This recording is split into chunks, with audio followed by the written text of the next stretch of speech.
Welcome back once again to the Imaginary Gallery series entitled Cognitive Distortions, based again on the David Burns book.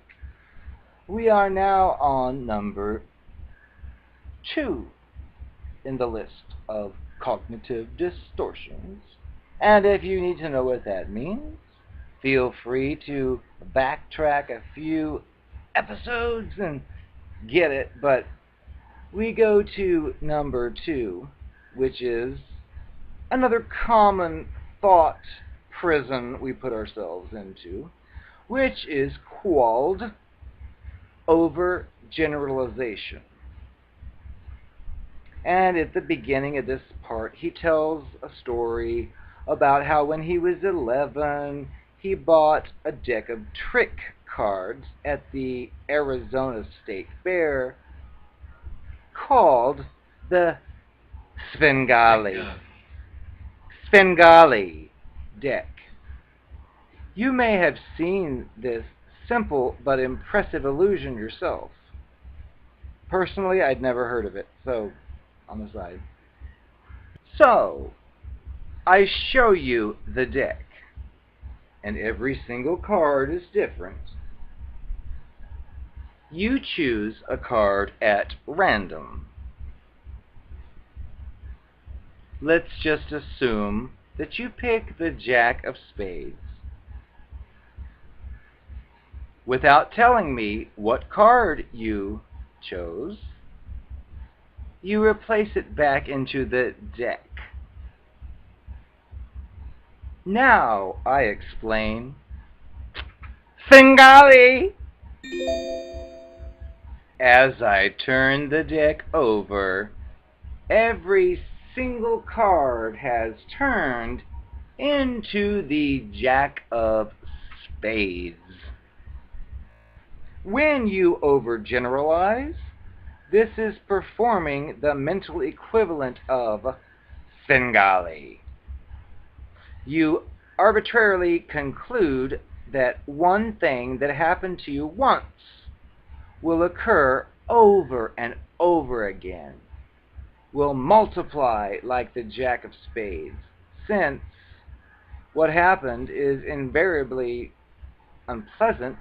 You feel upset.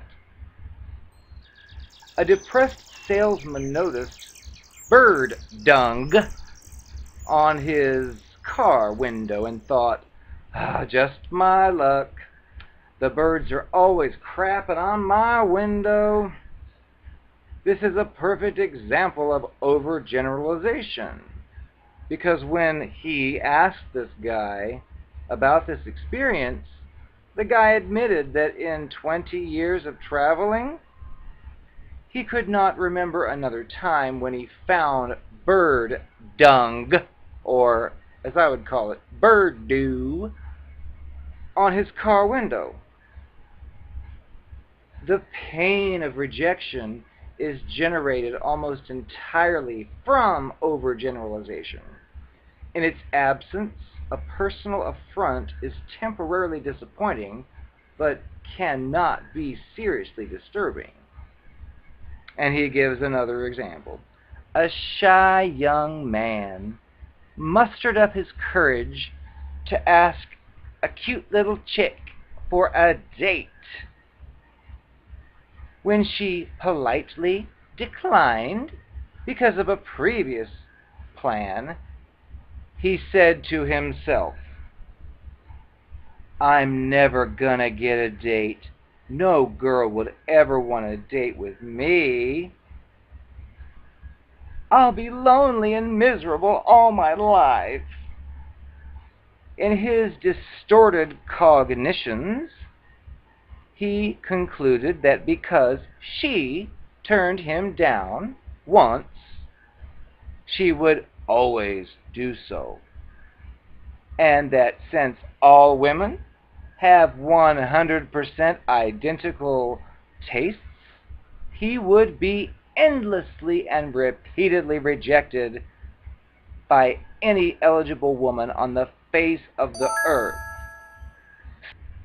Svengali, Svengali, Svengali.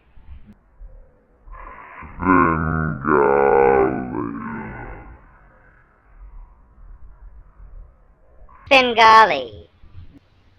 Look, I know I've said a lot of things I didn't mean. Just as you have. But let me ask you one question. You know I've never lied to you, don't you? You know that I would never lie to you. All of those inconsistencies that popped up were all due to some other circumstance, I hope you realize. Because I love you. And I love you and no one else. So, if you don't believe me, well, that's your problem. Because I have never lied. I don't lie. Ever. I swear it wasn't you. Fine. You caught me. Yes. I am a whore. I'm a whore. I'm your whore. Well, I hope you find what it is you're after. Especially with your paranoid nature and all. Maybe you'll find somebody who will take you. You had your chance with me. I would have been the best thing that ever happened to you, but you blew it. Sorry. But again, not my fault. I would have been there for you forever if you just minded your own goddamn business.